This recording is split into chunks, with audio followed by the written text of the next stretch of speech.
በረኪና ነው መጠጣው ስላለች አታግባ። በረኪና ራኒ ጁስ ከመሰላት ትበለው። ደሞ ችግሩ በረኪና አይገልህም። ጨጓራህ ልጦ ከምስር ነው የሚያፋታ። ታውቃለህ አይደል? ቋሚ የጨጓራ ታማሚ ነው የሚያደርግ። አይገልህም። ተጠንቀቅ። ስለ ጋብቻ አስታስቡ ነውር እንደምታስቡ እንዳታስቡ። አንዳንድ ወጣቶችን አይቻለሁ ነው አንጸልይም። ለምን ነው መጸልይ?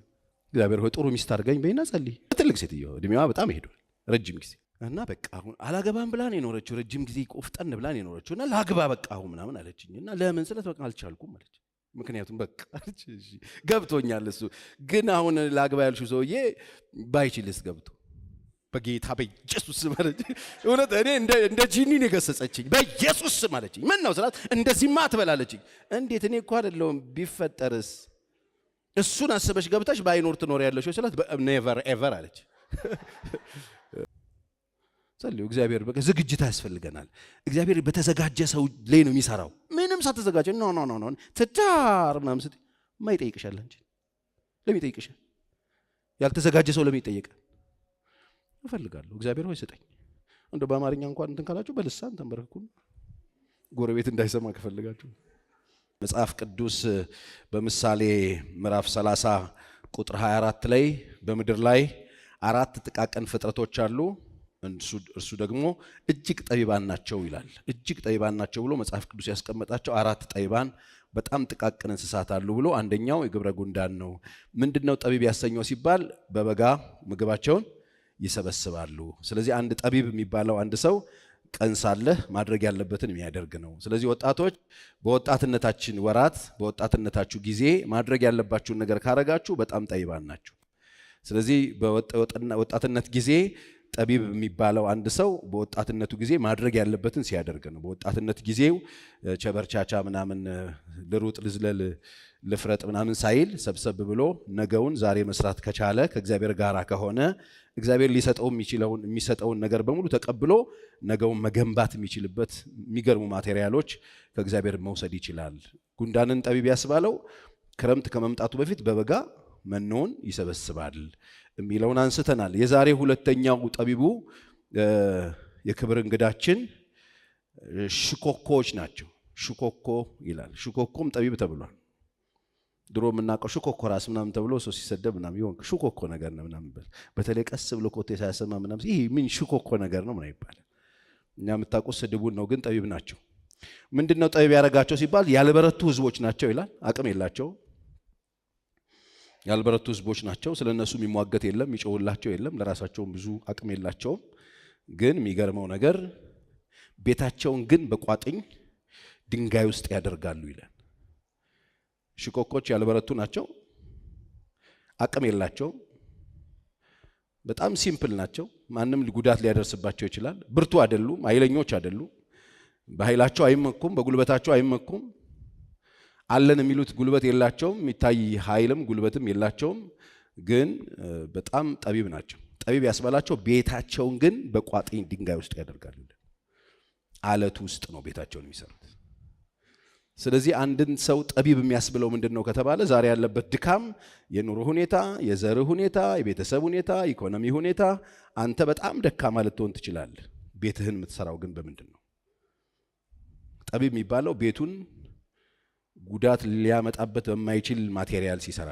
ለዚህ ነው መጽሐፍ ከተመሰረተው መሰረት በቀር ማንም ሌላ መሰረት እንዳይጥል በዛ ላይ ግን እንዴት እንዲያንጽ ይጠንቀቅ ይላል መጽሐፍ ቅዱስ። ሞታለሁ አለበዛ ምናምን የሚል ሰውን አታግቡ። እንደሱ ተብሎ ጋብቻ እንደሱ አይነት ጋብቻ ስለማይበረክት።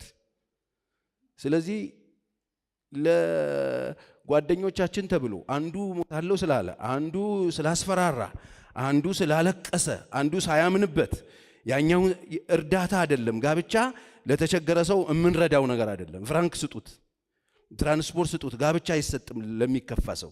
ሞታለሁ ለሚል ሰው ሕክምና ነው የሚያስፈልገው። የሆነ ነገር ዲስኦርደር አለ ማለት ነው።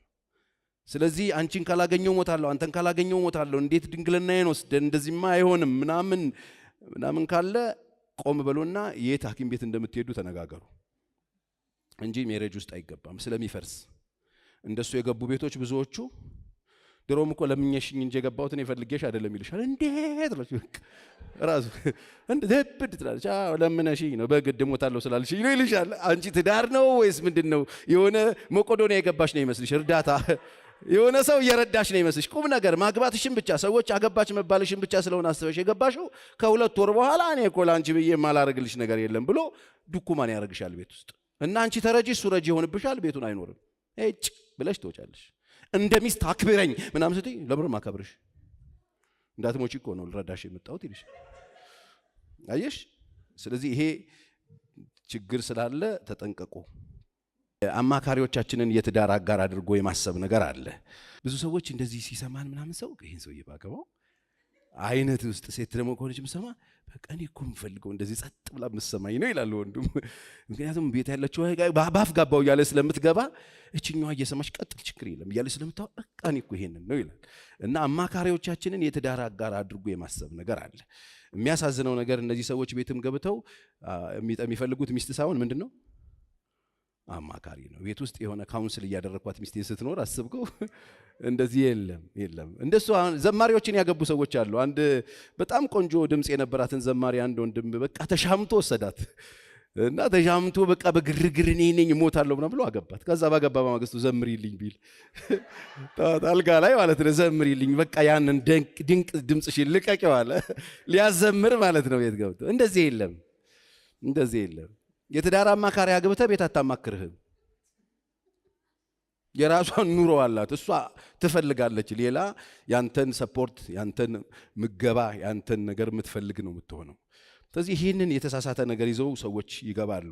ስለዚህ አማካሪዎቻችንን በችግራችን ጊዜ የረዱንን ሰዎች የማግባት ግዴታ የለብን። አንዳንድ ሰው ሲረዳ በቃ እርግጠኛ ነው እንደሚያገባ ነገርያቸው። ለዚህ አንድ ወንድማችን በሽጉጥ ይዞ ገላለሁ አለ የሆነች እህትን። ምን ሆንክ? እኔ ነኝ ደግሞ ያገኘሁት። ምን እኔማ ደፋታለሁ ግንባሯን ብዬ ነው ደፋታ። ለምን እንዴ በህይወት የተጫውታ ዲግሪዋን ሰራች፣ ማስተርሷን አሰራዋት፣ ያ ሁሉ ወጪ ኢንቨስት አድርጌ አሁን ጭራሽ እንዴት አለ። እሷ ኖርማል ነው ለሷ፣ ትልቅ ሰውዬ ስለሆነ አልጠረጠረች። ሞባይል ካርድ ሲሞላላት ትምህርት ቤት ችግር የለም እኔ እከፍላለሁ ሲላት ደስ አላት። ጌታ ደረሰልኝ፣ ስም ብሩክ ይሁን፣ ጌታ በሰውየው በኩል ደረሰልኝ ብላ እሱ ደግሞ ኮስተር ብሎ በዛ በቃ ኢንቨስትመንቱን አጣጣፉ። በቃ የሚያስፈልጋትን ነገር በደንብ እሷ ደስ እያላት ላፕቶፕ ሲገዛላት ቴንኪው በጣም ቴንኪው ምን ላርግ ምናምን ትለዋለች። እርግጠኛ ሆነ። ከዛ በደንብ ፏ እያለች ስትመጣ እሷ በቃ የሆነ እኮ ጓደኛዬ ነው ምን አለ እኔስ አለ እንዴ እርሱ ለእንትና አይደል እንዴ ሰፖርታር እንዴ እንዲህ ሞታለህ። የእውነት ሽጉጥ ይዞ ዳሽቦርድ ውስጥ እገላለሁ እያለ እኔ ነኝ አፋታሁት መክሬ። ተው ይቅርብ፣ ዙዋይ ነው የምትገባው። ያሳቀሽ እኮ ልብሽ ስለነካሁት ነው ስለደረስኩልሽ ነው። ዝም ብሎ አሁን የዓለም ኢኮኖሚ እንደዚህ ሲናወጥ ኑሮ ሲወደድ ምናምን ይጠፋብሃል። ዘይት 1000 ብር ሲገባብን ዘይትን ታስባለህ ይላ ነገር ታስባለህ። ቁም ነገር እኮ ነው የምልህ። ከባድ ነው። የቤት ኪራይ አንኳክተው ጨምረናል 800 ብር ሲሉ በምን አቅም ነው የምትመጣው? አገኘው ማለት አሊዝዬ እንዴት ነው የምታስቡት? እንዴ ወደ ምናምን እኮ አይደለም። ከማን ጋር የሚያያዝ ነገር ነው እኮ። ካርታ ጨዋታ ትለው እኮ አይደለም። ጡሩምባ የሚባል ነገር አለ። ጣልጎ በር ላይ ቆሻሻ አውጡ የሚባል ነገር አለ። እየተንኳኳ መብራት የሚባል ነገር አለ። ጥርግ ምን ካርድ አለቀ የሚባል ነገር አለ ማለት ነው። በጣም ብዙ ያኮረፉ ቤቶች አሉ፣ የተመቱ ቤቶች አሉ። እሱን ጠብቀው ገብተው እንዴ ሁሌ ነው እንዴት ለለስ ሴት ደግሞ ያው በጣም ሴንሲቲቭ ስለሆነች አረ በእናትህ ልቀቀኝ ምናምን በጌታ በኢየሱስ ክርስቶስ ምንድነው የምትቋጥረው አንቺ? በጌታ መንፈስ እኮ ነው ይሄ፣ አጋንንት እኮ ነው ቤታችን ሊያፈርስ እኮ። የምን ቤት ነው የሚፈርሰው? ልጅህን አሟት ትኩሳቷ ጨምሮ እያየት ትዳርን መሬት ስላየው በመሬት ግግግግ እያልከው ብዙ ብትሄድ የሚያመጣው ዳሜጅ ብዙ ነው።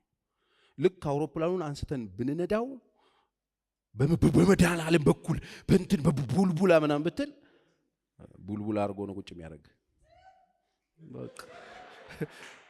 በቃ ተገኝቷል ቡልቡላ ገብቷል። አይሆንም። እንደሱ ነው። አየህ ምን ይሆናል መሰላችሁ? አንደኛ የሚያሳዝነው ነገር አውሮፕላኑን ከዛ በኋላ አውሮፕላን የሚል ስም አይኖረውም። አይኖርም። ሌላ ነገር ነው የሚሆነው። ፍርስራሽ ነው የሚሆነው። በጥስጥሱ ነው የሚወጣው። አውሮፕላን አይኖርም። ሁለተኛ እሱ ራሱ ሄዶ የሚያደርሳቸው ዳሜጆች ብዙ ናቸው። የሚያፈራርሳቸው ብዙ ነገሮች አሉ። እንደዚህ ነው ይህንን ሰማያዊ የሆነውን ተቋም በምድር ሕግ እንነዳዋለን ብለው ወሲብ ብቻ አስበው ከወገብ በታች ብቻ አስበው ገብተው ሊነዱት የሚፈልጉት ሰዎች የሚያመጡት ጥፋት ሁለት ነው። አንደኛ ትዳር አይኖራቸውም። ሁለተኛ ትውልድን ነው አውድመው የሚሄዱት። የትውልድን አስተሳሰብ የትውልድን ነገ መተውት ነው የሚሄዱት። አፈራርሰውት ይሄዳል። ትዳር ብለው ሰዎች እንዲሉ አድርገው ይሄዳሉ። የሚቀጥለውን ዘመን ለሚመጡት ትውልዶች ተበላሽቶባቸው አፈራርሰውበት ይሄዳል ሰው።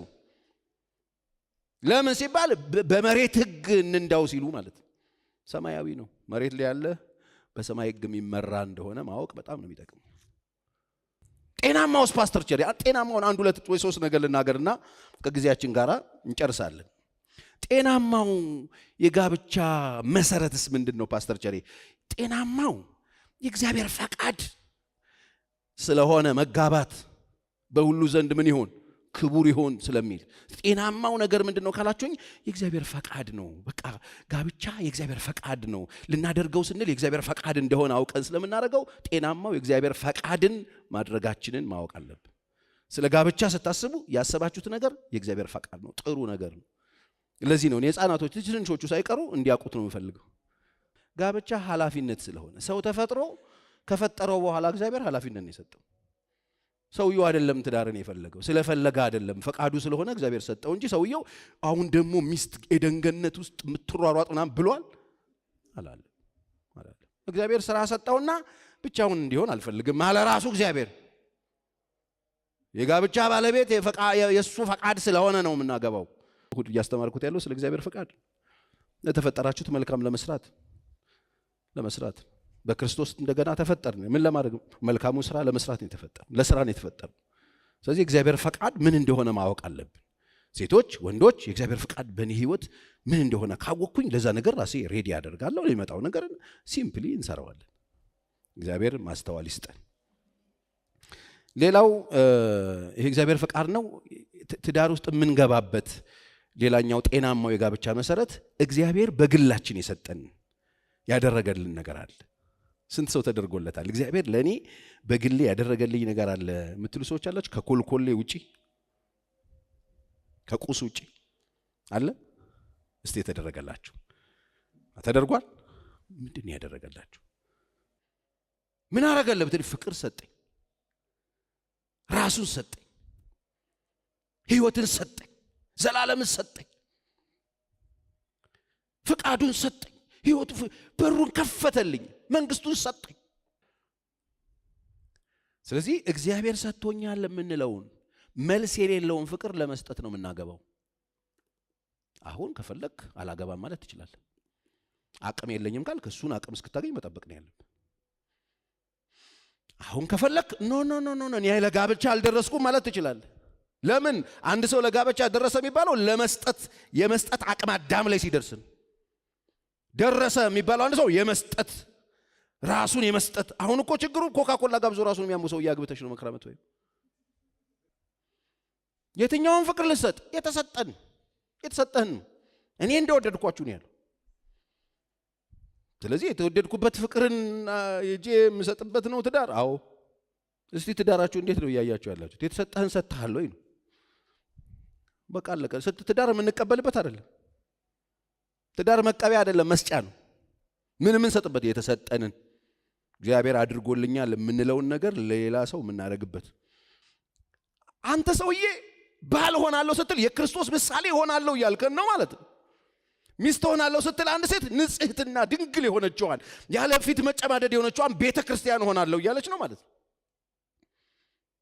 የክርስቶስ ታውቃላችሁ፣ አባቶች ታውቃላችሁ፣ ልጆች ስትወልዱ የልጆች መጀመሪያ ፈጣሪያቸው የልጆች እንደ አምላክ የሚያዩት አባት እንደሆነ የልጆች ፈጣሪ አባት የኢትዮጵያ አባት ሳይሆን ይዛኛው ላይ ያለው አባት ላሉ የትኛው አባት? ሁለት ልጆች የነበሩት አንዱ ቲቤተኛ አመፀኛ ገንዘብ የሚያጠፋ ድርሻዬን ብሎ ተጨቃጭቆ ቤት በጥብጦ ገንዘቡና ድርሻውን ይዞ ሄዶ ከተማን በጣም ቀውጦ ተብሎ ሩቅ አገር ሄዶ ገንዘቡን ከስሮ ባዶውን ቀርቶ ወድቆ በደረቱ መሬት ላይ ተኝቶ እርዮች የሚበሉትና አሰር ተመኘና ትዝ ሲለው ለካ አባት አለው። ዋው አባቱ ትዝ አለው። አባቱ ትዝ ሲለው ለምንድን ነው እዚህ መከራዬን በለው ሂጅ አባዬን ይቅርታ ጠይቀዋለሁ አለ። አባት አለኝ አለ። አባቴ ይገለኛል አይደለም ያለው ይቅር በለኝ ብለው ይቅር ይለኛል አለ። አየህ አባት ማለት ይሄ ነው። አባት ማለት ሽጉጥ አፍ ውስጥ ይዞ ሚዝት አይደለም።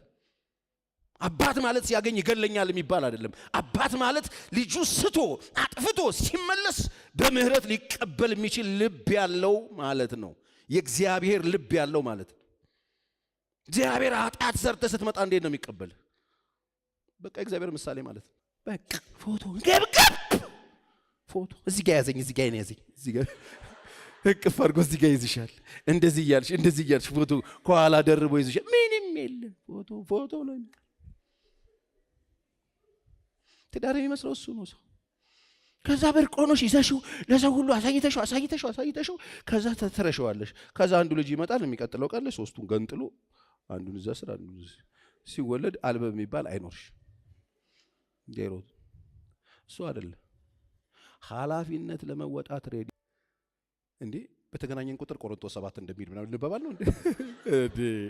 እንደዚህ ዘኍልቍ 16 ነው አይባልም እንዴ? ሰው ክርስቲያን እኮ በጣም እኮ እንትን የሆነበት አውቃላችሁ። እኔ ጠይቄያለሁ ብዙ ክርስቲያን ወጣቶችን ቆይቷል። ለምንድን ነው ግን እነዚህ እኔ በጣም የሚያማምሩ ቆነጃጅት ልጆች ቸርች አካባቢ ያሉ ልጆች ብዙዎቹ ዓለማዊ ቦይፍሬንድ ምናምን ይዛሉ አላችሁ እዚህ አሉ። ምንድን ነው በጣም ገርሞኝ እኔ ሰርች አደረኩ ስጠይቅ ቸርች አካባቢ ያስጠላሉ ክረፈፎች ናቸው ምናምን። እውነትም ዝም ብዬ ደግሞ ሳይ ቸርች አካባቢ ማት ገሪባ ነው ያለው። ዛዛር ብሎ በቃ ዘዘል ብሎ ሸሚዙን በስነ ስርዓት እንዲያዛብቶ ቆልፎ ጌታ የተመሰገነ ይሁን ስሙ ብሩክ ይሁን ጌታ የተባረከ ህይወት እንዴት ነው የሚስጠኝ ድቀሳ ትላለች። ያኛው ይሄ ዓለም ላይ ያለው ወጭ እኮ አውጥቶ አይደል ከየወጌ ቤት አጥር ላይ አበባ ቀንጥሶ ይዞ ይመጣል። ስዊቲ አይ ላቭ ዩ ነው ይላል። አበባ ይዞ መጣ። አሁን ቆሮንቶስ ውስጥ አለ አበባ የለም እኮ ግን የራስ ይባላል። የራስ ፍቅር ፖስት ካርድ ምናምን የምትወድ ከሆነ የምትወደው ነገር ምናምን ጽፎበት ምናምን እንደዚህ ስጦታ ጠዋት ጉድ ሞርኒንግ ምናምን ይላል። ያኛው ይሄኛው እሱ የለም። ደህና ሰነበት ይላል በሳምንቱ ይላሉ። ኧረ በእናትህ ነቃበል ኖ ለጠላት በር መከፈት አያስፈልግ። የምን ጠላት? ለሚስት እኮ ነው በር ለጠላት በር መክፈት ነው። አይ ላቭ ዩ ማለት የኔ ፍቅር ማለት ማቀፍ፣ መንካት፣ መዳበስ። ሚስትን ነውር የሚመስለው ሰው አለ።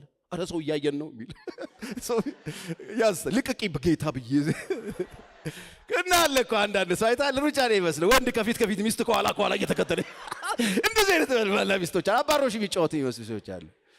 እንዴ አንተ ሰው ያማል እንዴ ቸርች የመጣ ነው እኛ ቆይ ልንጀዝብ ነው እንዴ? እኔ እንደዚህ አልጫወት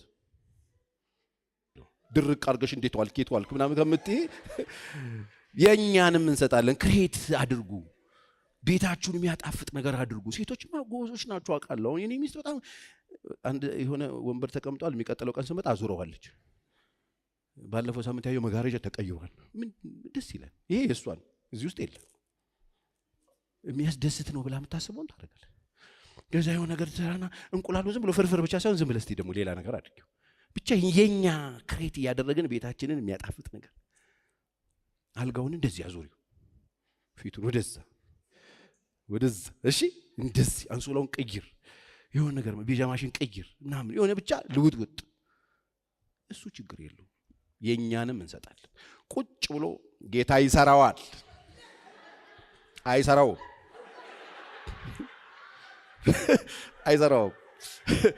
ጌታ አይሰራልሽ። ነብዩ ይሰራዋል። አይሰራው። አንቺ ነሽ የምትሰሪው። የኛን ድርሻ እንወጣለን። እግዚአብሔር ማስተዋል ይስጠን። ተጠቅማችኋል። ለእግዚአብሔር ክብር ወደ ላይ አጨብጭቡ።